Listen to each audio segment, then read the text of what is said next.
Getting up at 5 a.m. to work out, not finishing the whole bag of chocolates, and solving a whole Rubik's Cube. The list of impossible things that people wish they could do. However, there are a group of people in the world who can do the latter in as little as 3.47 seconds. Yes, that's literally the world record.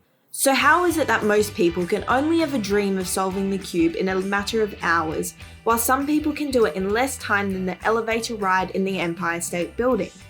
Well, I would love to say that all Speedcubers are geniuses that have been blessed by Professor X, but that's not really the case.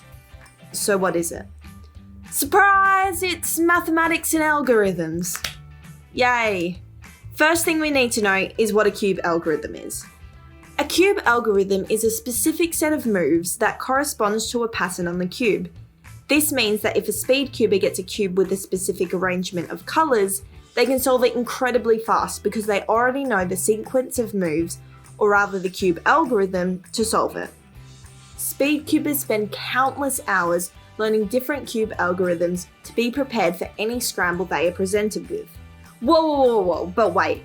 There are 43 quintillion, 252 quadrillion, 3 trillion, 274 billion, 489 million, 856,000 different combinations for a 3x3 Rubik's Cube.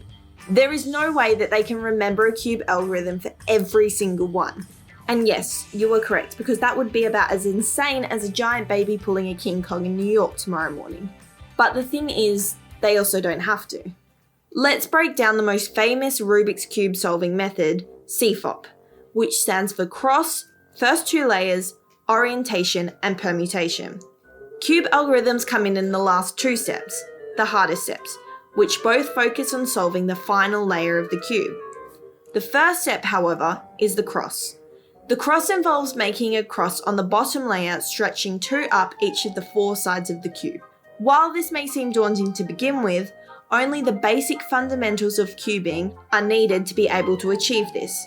With practice, it can be easily done in 5 seconds. From the cross, we move to solving the first 2 layers. This involves solving both layers at the same time, and once again comes with a lot of practice with basic cubing moves. Finally, we reach the algorithms. If you wanted to be able to solve any 3x3 Rubik's Cube, you would only have to learn 78 different algorithms. This number of algorithms is a part of the 2-look system. The 2-look system is the easiest method and involves using 2 algorithms. One algorithm for the orientation step, which focuses on solving the top face of the cube, and the second algorithm used in the permutation step, which involves solving the remaining layer.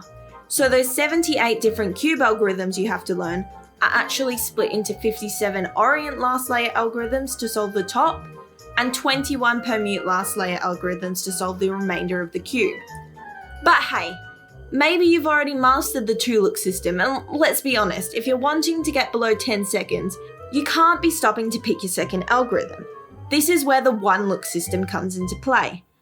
The 1-look system is what Speedcubers use, and you guessed it, it's one algorithm, and it combines both the orientation and permutation steps into one. But that would also mean remembering over 400 different algorithms, so you may have to hit the books for a while. So yes, that is how the Speedcubers do solve them, but there are a couple other factors that account for the ridiculously fast times. Countless hours of practice, muscle memory and quickness when spinning the cube, and of course, a little bit of luck. Sometimes some scrambles are better than others and require less moves, so it is faster to solve them. What do you think? Time to crawl under your bed and find that cube you threw under there in anger? Maybe you'll solve it. Or maybe you'll get smashed for good this time.